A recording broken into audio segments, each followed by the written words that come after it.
everybody. This is Alicia, Liz, and Ant, and we are Servant Decoded. And we are going to talk for a little bit. We're going to separate our discussion of episode 8, Donut, into two parts. So welcome to part 1. And we're going to just kind of dive in and talk about some of the things that really stood out. And then we'll be back for a second part in another day or so. So, hey guys. Hello. How are you guys doing? I'm Doing well. Yeah, Yeah. processing. Did you like this episode? It's fine. There's a lot going on. I think we all kind of agreed that it wasn't like other episodes. It was more straightforward, right? Like, Yes. Kind of driving towards the end. yeah, and it had a few like small, very important moments rather than like these like big I mean shocks. I guess it had a few shocks in there, but they were pretty well telegraphed. Things happen, but it's more like a season 1-ish, early season 2 type vibe. I don't have my notebook with me, folks, for this first part. I'm recording it from another area, but I remember that the writer, she also wrote the episode Hair, number 3, I believe. And the director, I forget which one he directed, but he also has already directed episode 1 of season 4. So that's currently in the can. interesting. Yeah. So it's coming. Season 4 is coming. It is definitely coming. So it is. Which I'm excited for, but I'm also sad because it'll be the last season. But yeah. It'll be sad. But really amazing, I'm sure. And we have another show that we just talked about that we're going to start recapping that we're excited about. I think we just decided like 5 minutes ago. Yes. We're excited to start work on something else and have keep this going for other shows that are, our style. Equally deep diving. Okay, so let's get to it. So I know a lot of times we talk about the title. Liz gives us a little rundown, and I know we talked and we don't think it's that complicated, but regardless, we are going to stick with a little bit of structure here and talk about the title of this episode, Donut. So my analytic skills are wasted on this episode title. Donut. Isabel brings donuts to talk to Leon, but I tried really hard to try to find some meaning. I came up with a really dark idea of Isabel's head, and then there's a hole in the middle of it. Oh my gosh! Oh, there you go. Oh, that is dark. But I like it. I was really looking. It was a stretch, and it's not right in the middle of her face, so. They made her a donut. How's that for a psych major? Oh, there you go. Hey, Liz. That's the We're big just brain let's thinking. go there. We are just going there. A little less dark was donuts.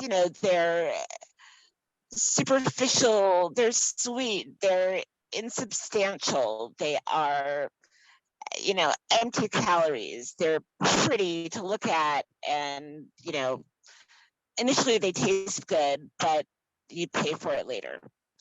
So you could look at that as Isabel. You could say that's equally true of Dorothy in a lot of ways. Everybody's empty calories. I loved watching Isabel eat the donut. She ate like one sprinkle. Oh yeah. I think she went in for a fight after that. But at first I was like, is this chick gonna eat this donut sprinkle by sprinkle? Yes.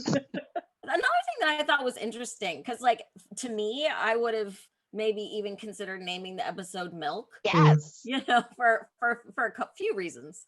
So I thought donut was an interesting choice. I understand why it was a choice, but interesting nonetheless, because I thought there probably were some other possibilities too that would have been maybe even more symbolic as opposed to as straightforward, like you mentioned. So yeah, I think one of the big motifs of the episode that we want to discuss is the liquids, the beverages, the libations, the spilling of libations, and the like. So yeah, we're going to talk a little bit about that for a second. Yeah. One thing that I kept writing down in my notebook or in my notes was that I noticed throughout the episode, there was a lot of pouring of beverages, beginning with Leanne arriving in the park with a jug of lemonade and cups. And then as she's, she asks for a balloon and she lets it go. And you can see homeless youth that I call Heart Guy pouring lemonade for people in the park. Mhm. Leanne pours a cup of tea for Dorothy. Dorothy immediately pours it out, pours herself her own cup of tea. Leanne, Ooh, man. yeah, ooh, cold. Leanne orders Julian to get her a cup or a glass and then pour her some milk and then keep going, keep going, keep going. What was Milk this, Liz? spill, What? milk spill kinkage. Milk spill kinkery that Dorothy walks in on. And has Dorothy's no reaction time for to it is priceless. Mhm. Like Dorothy just saying Like- the way she drops the bag off her shoulder, like seriously, Like, Julian. of course. What else would be happening in my house? few lovebirds. Okay, so I did think that it was interesting that Dorothy threw it out just like thematically. And I also felt like I got a little excited watching this because we recently put out a video from a segment of our camp episode where we were talking about the theory that I had about the liquids and Leanne possibly controlling people through the liquids in some way. So we were talking about that. So it was really exciting to kind of watch this and then go, oh, look, there's more like liquids being pushed by Leanne. She's a liquid pusher. What a great title. Oh boy. But just one of the things I thought that we needed to, make note of is that everybody in the episode took something in liquid form from Leanne except for Dorothy, which I thought Up was to the end. up to the end, even Yeah. Frank, Mhm. everybody. Yeah. And, Leanne comes with a silver platter of liquids. right. And, Right. Different like cocktails. Yeah. So I still think it begs the question of like, is Leanne, is it possible that she is using liquids or things that people are going to ingest in order to put some kind of spell on them or blessing or whatever she might call it? Is there poison? One of the we talked about, like, is it possible that she's giving them some type of hallucinogenic and that's what, there's no magic, that's what Jericho is, although I still think that's a little too, that doesn't work. There's no control on that really. Like you Yeah, could drug she's- somebody, but you can't make them seem like Right. similar. But it did make me think about like who, whose baby is that? Well, that's Jericho, that's your baby, and even in I think, what was it, this episode, the beginning of this episode or the end of the last episode, where she says Jericho has been there, he's been there the whole time. And I thought, okay, well, if we take that like at surface value, that what she is saying is true, then what does that really mean? That means that sometimes they can see Jericho because she gives them the power to do so, and sometimes they don't because she takes that power away. And it's tactile, and what is it, So I don't know. What do you think, Aunt? I think it's just solely based on whatever it is she has inside of her, because it doesn't matter how close she is. It's not a proximity thing. It's not like something like, I know she needs to stay in the house, or they at least think she does to keep him there, but that's not true. It's just she seems to have some sort of power over whatever that baby's existence is. Yeah, but what is that power exactly? Like, but where does that come from, and why only them? And like, why is it so? Also, if we're going to talk about Isabel, if she could put a hole in her head, why didn't she defend herself in the park? Like, what is the level of like? Is it my rage that controls the? Wow. Or like, is being afraid like changing? Hang on. Okay, so she didn't magically like control the bullet. Well, no, that's what I mean. Right. But like, if you facilitated that situation to have those people together at the same time, why couldn't you also have? Or she had one of the members of her newly forming cult be the one that shot Isabel. Now we're putting hits out on people. I mean, yeah, I guess anything. I suppose anything is possible. But then it's not magic. You know what I Well, mean? no, it's not. I don't even necessarily mean it's magic, but if she does have some sort of power, which, I guess Right. that's what that would be, or if Influence. she's holy, Yeah.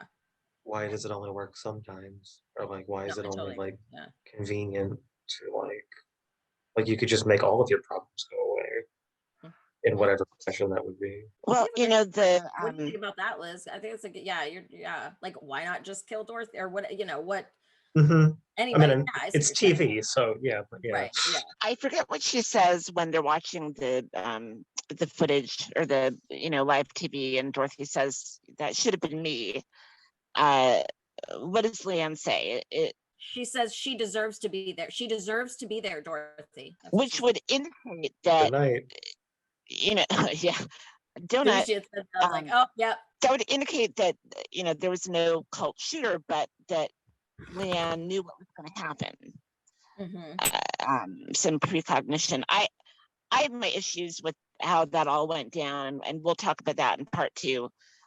But I think it's worth noting that the cult returns the dagger to Leanne, and instead of us just seeing Leanne tuck it back under her mattress, we see her pull out that box, the box that has the little potions and bottles and Oh, I love that. Yes. And Leanne pours coffee for Isabel out of sight in the kitchen and then brings it to Isabel. I don't know if we see Isabel drink the coffee or not, but that would indicate some sort of spell work. And then, perhaps some drawing in her journal to facilitate what's going to happen. That's my working theory.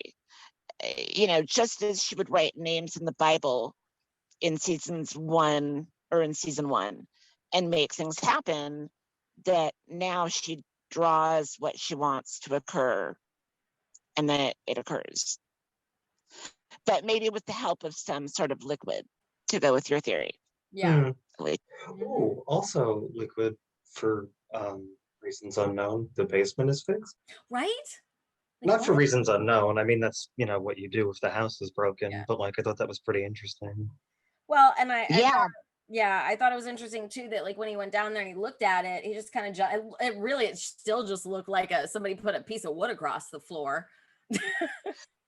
And replaced by termites, hundreds and hundreds and thousands of termites that eat what? Wood. Yeah. And we're fine with that. That's like upsetting. Right? But So big. Like, look at I'm that. just gonna put my hand in there. He never he never seems to worry about the fact that like this house is gonna fall down. Yeah, when he's puts a nail in the wall, giant crack. We have to talk about that. Oh my gosh.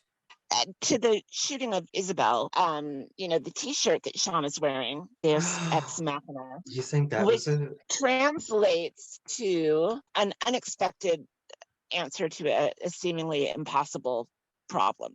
So it says that it translates in English to God out of the machine directly. God out of the machine. Right.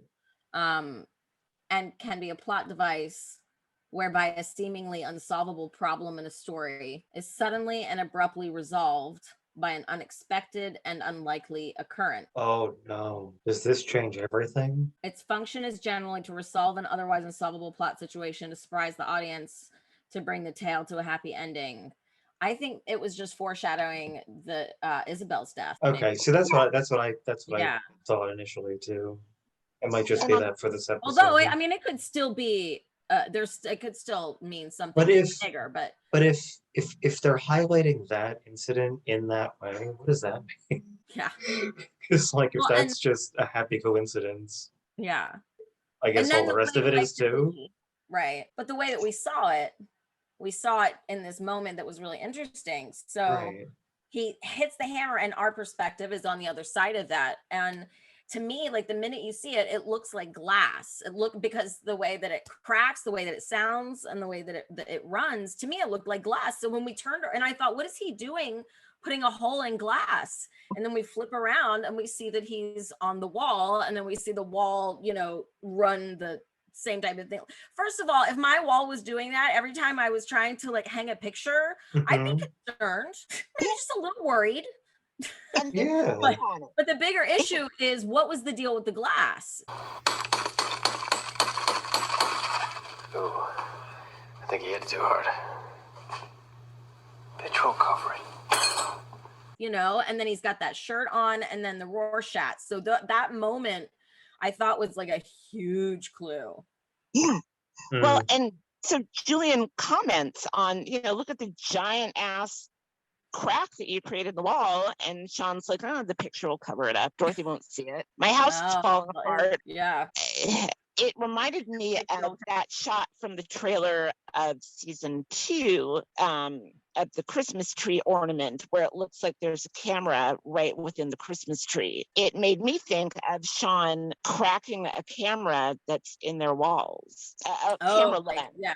Mm-hmm. Yeah. My thought was that, especially with the fact that it looked like a Rorschach, that because that's what they were hanging, I thought like psychologically and observationally. So, I mean, along the lines with the camera thing, what if it was behind some kind of glass, and somebody's watching them behind glass, like as though they're already in an institution. We start to talk about that.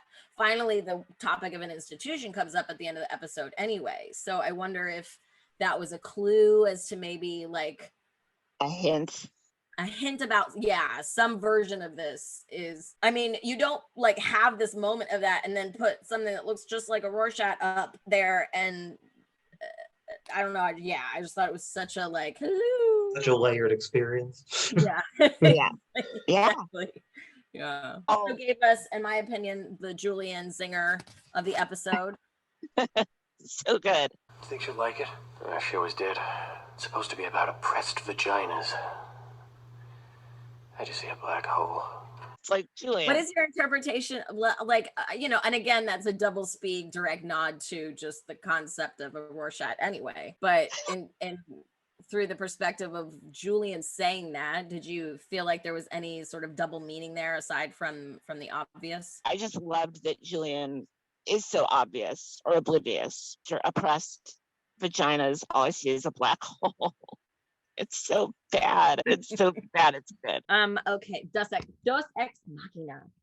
So yeah, I don't know if how direct that clue was meant to be, or if, maybe it was like a multi-level type of a clue too, whether it had to do like specifically with this episode, or I don't know. What was your thought about it, like in the broader scope of things? It seems like there's a lot of stuff that can be explained that way. So I feel like either it's a commentary on the nature of the entire season, like with the bees and the ring and like all of those little incidents that like cause like a bigger, like wider effect on the outset.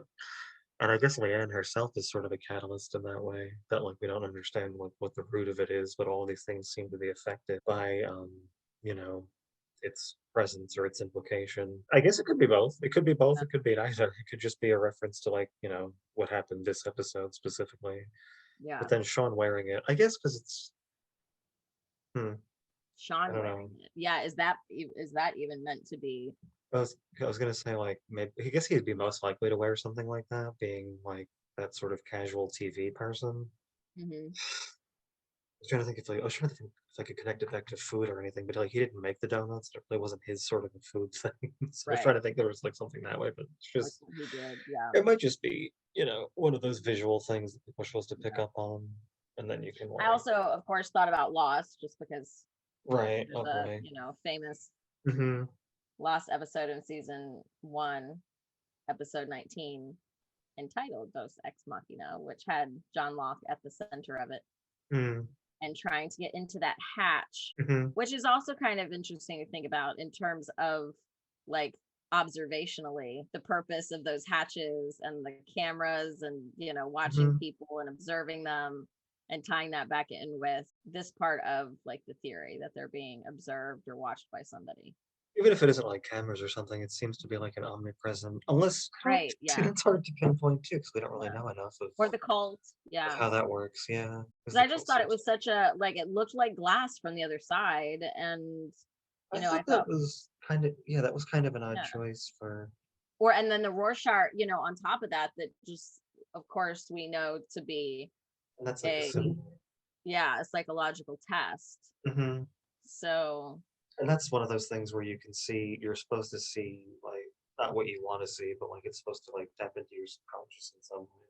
Yeah, you're right. That's a great point, too. Yeah. And then, like, I mean, looking at it, you can't really make anything of it. It is kind of, like, to me, I mean, it looked kind of generally sexual, I suppose, or, like, anatomically sexual. Like, other than that, like, I guess you could see birds, you have to, like, take a better look at it to see if they get intentionally did anything specific. There was that bit of red in the middle. I don't know if that was supposed to be Like the something a red little different. dot. Usually Mhm. there's not, as far as I know, though, they don't It's all usually black. use color. Right. That might have, did they explain that though? Was that from a certain artist or was that from They like, a didn't explain. scientific? That was what was interesting, is because like he said that it was a paint, like it was a piece of art, but I don't Right. believe that he said the artist. I could be Mhm. wrong. I don't think so. So it was meant to just be like a Regardless, painting. yeah, he never like identifies, you know, what it is. In fact, Sean doesn't even really seem to know what it is. He's just like, I know she loves it. And Julian's the one that offers up only some slight kind of explanation. Mhm. But they talk about it as though it's an art piece, not that it's a Rorschach. But obviously, Right. it's That's what it's meant to that's mimic what's or, meant to, yeah. represent. Hmm. It's interesting too that they say that that's like one of her favorite things when like, I mean, again, you could say anything, but if it is supposed to be like a birthing canal, and then you have that like bit of red, like Hmm. that could mean so many, like, like loss of child, like loss of Yeah, danger. or, like vulnerability or like I it's suppose, in like tying into the oppressed vaginas, if I mean, it could go even darker and further in thinking about genital mutilation. Mhm. Um, Like and yeah, what and we've known to happen to females. So maybe that's what the dot means, is it the could be kind that, yeah, or like to step back from that, like the challenges of like just like being a woman and being a mother, like going through such physically exhausting things and emotionally exhausting things, and still coming back and still being a person, right, like right, to yeah. yourself as well as your child and your husband or your Mhm. whoever's in your life. Like, Right. Yeah. oh, we're getting into it. But there's a lot that could be like extrapolated from that, and Oh then yeah. to choose that as her favorite painting as opposed to like, something a little more solid or like a little more not that she's not intelligent, but maybe something more her speed. I don't know that like that's like something that she would Obvious. necessarily Mhm. be drawn to. I don't think she is. It's in the show, Yeah. but I also think that there's a trend of like psychological artwork Mhm. from the ones that have the multiple faces and heads, in the I like those little conversations. like those swirly little like almost like charcoal. Yeah. Yeah, exactly. They're always like behind Sean's head, Mm. all the different heads and faces Mm. that, and I remember last season, I don't know if I probably talked about this and showed it in the Dorothy or the DID video that we have. Mhm. But I put in artwork for that, and I remember one of the paintings or prints that came up had some really interesting similarities to that artwork that they have in the bedroom and the bathroom, and behind Mhm. Sean's head everywhere. And So then that, with like having a Rorschach looking thing like this, right. and then even the symbolism of the shoes, I was noticing that like there's the heels next to the moth, Mhm. and then the male's shoes next to the seashell. Mhm. And it did make me think about like the moth, like episode 1 of Mm. this season, with Yeah. the moth and Aunt Josephine and or whatever's back there, and also them going to the beach. So I remember for a while we were kind of like, how does the moth and the seashell tie into anything? And when I was thinking about it, interestingly, it kind of all tied into the first episode of the season. I Now I think don't know it's what just that subtle. I means, think it's just like subtle.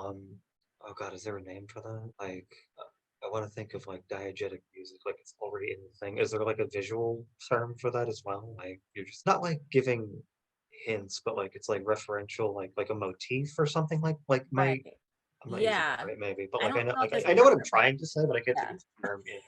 Yeah. No, I know what you're trying to say. Yeah, Yeah. I get it. Yeah. And then I think Liz also, or I don't know if it was you or Liz earlier when we were chatting, kind of thought about the black hole as being Dorothy's memory. I think Liz said that. And I thought that was Hmm. really interesting. Like, because I didn't even think about it that way at all. Like a lot of like lost time or like Yeah. lost, yeah, of course, that Mhm. makes sense. Yeah. Hmm. Oh, this show. Yeah. Another really cool find on something that we've been talking about. Liz noticed. So, what was one of your actually, this is kind of big, I think. What was one of the big things that you noticed when you were watching Well, it? the way our lovely Redditors are, I'm sure people took, screen captions or, screenshots of this page. But Yeah.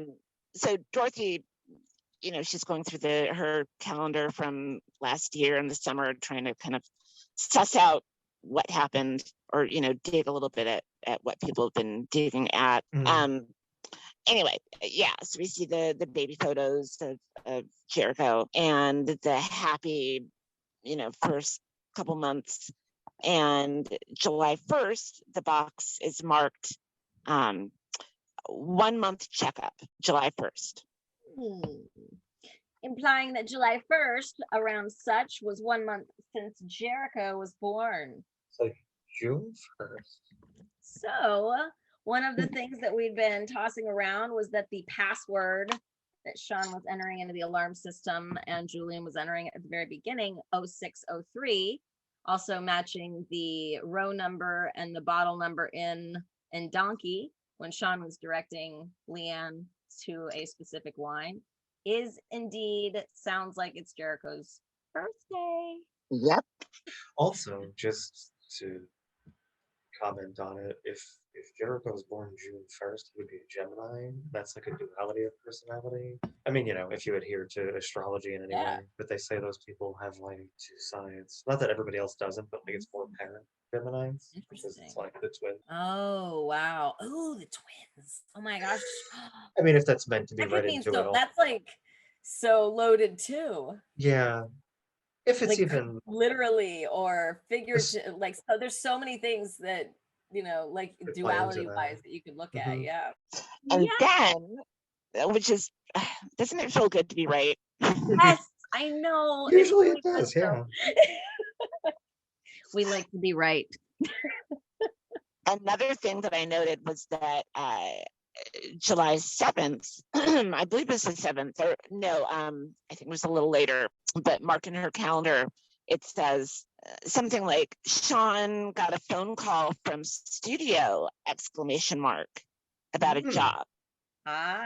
Which, portends the first season that he did Gourmet Gauntlet that led to Jericho's death.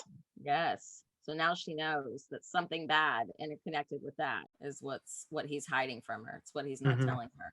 Yep. If she puts 2 and 2 together, that studio meant the Gourmet Gauntlet job, but she can bring that to him and say, what was this? I don't remember. Remind me, refresh my memory. What studio called you about what job? And the last one that I noticed was that I think we all noticed this was that in her calendar, in her planner, September was completely blank and there was nothing on it. And we were all talking back, with Donkey that the phone said September. Yep. Yes. So I don't know how that ties together, but I think that was very clearly a clue. And also another hint pointing towards some multiple timeline action. Yes. Which is something I think we've all been considering is playing into it. So but yeah, so that was another connect that was validating. Cool. Yeah. I wanted to just circle back before we wrap up on this one on the milk scene, just because it was so, it was funny and weird, but I don't know. Part of me wanted to be like, okay, like what's the symbolism? What are they getting at here? And the other part of me is just like, this is just about Leanne showing that she's in control or that she can control you. You'll do, so what were your thoughts on that scene? Did you think that it was kind of, that was really what they were trying to show? Or do you think that there was symbolism in terms of the fact that it was milk and the way she carried the milk and the angle of her stomach and all, some of these more. Milk is generally like, like it's like a giver of life, like you're born and like you're supposed to like, whatever, but like people breastfeed, animals breastfeed. Right. So it's like, nourishing. It's like the first nourishing thing. And then like, I guess from there, you could probably extrapolate a sexual connotation of like abundance and fertility. And like, much like everything else, I don't know why she chose to do it that way, but it's just like a show of control over Julian. Like, I got rid of Natalie, I got rid of Vera, and like, this is your situation now. And then she even challenges him, and he's like, yeah, whatever. He's not even, I guess he's interested, but she's like, why don't you just like want to feel good? He's like, it may as well happen. Sure. Okay. So she's got like total control of that situation. Yeah. So it was just like a visual representation of that, I guess. Yeah. That's true. maybe, Yeah. unless there's more later. I don't know. Right. I know. Well, that's yeah. We're laughing. We're gonna Yeah. hopefully have some. Maybe we'll have some time to do a funny video or two this week Hmm. or next week. But Yeah, I'm yeah, sure we'll it's think of like something. the rabbit hole is yeah. But yeah, I first thought like I saw her with the milk and the way that she carried it.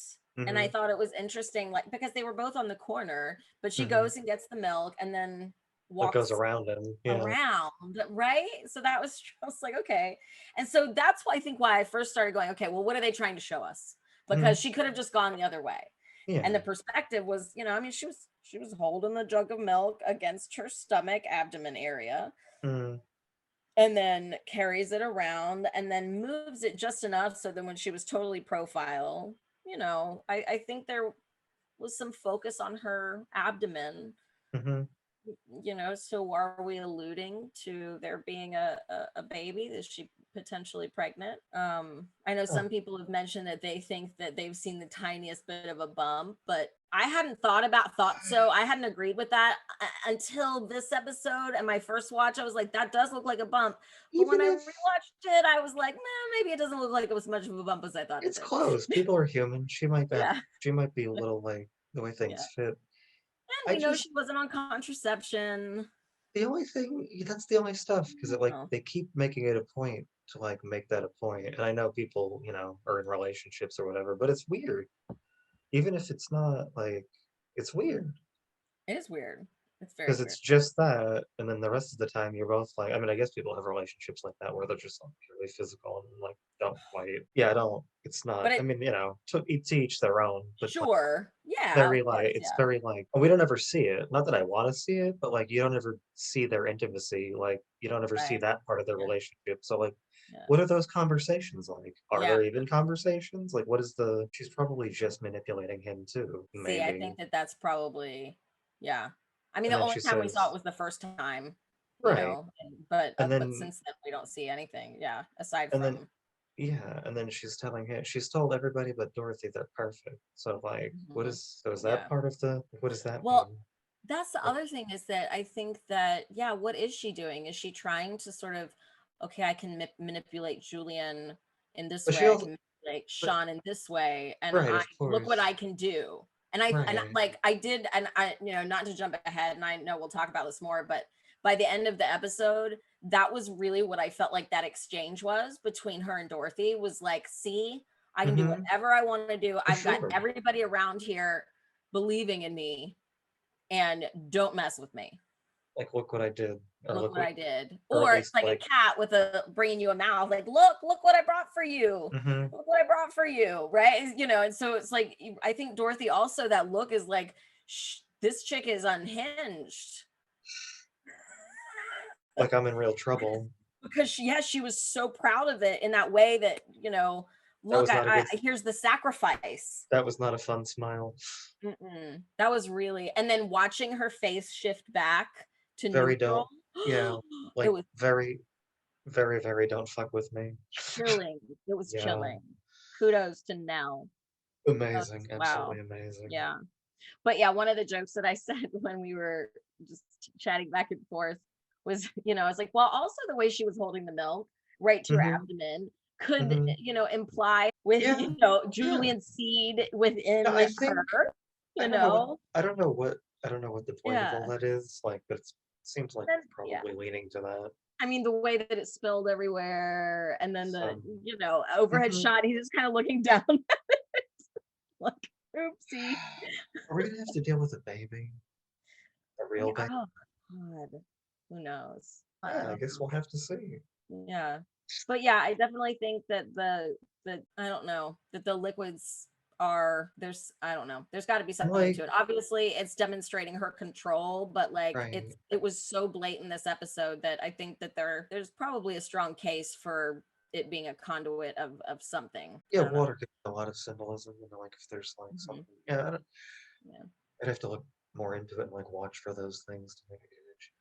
But Mhm. yeah, that's And so I think on part two, we're gonna get into mhm. talking about Isabel a little bit more in depth and everything that happened with her this episode. Mm. Um, and talking maybe more about Leanne as this deity that she seems to, you know, Mhm. be morphing into, as well as some talk about balloons.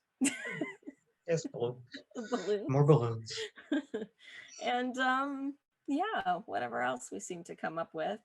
But if you guys listen to this and there is something that you would be interested in hearing us talk about, or even if there's like a theory that you want us to dig into a little bit more and you know, include in one of our podcasts or videos, please, you know, mention it and we'll take a look at it. Mhm. And you know, maybe at some point we'll even have some other fellow fan friends come on and give their thoughts or ideas as things go along. So we've got lots of cool Absolutely. ideas. And Yeah. so yeah, so stay tuned. And yeah, so this was part 1 of season 3, episode 8, entitled Donut. And we will see you guys in the next one. Bye. Bye.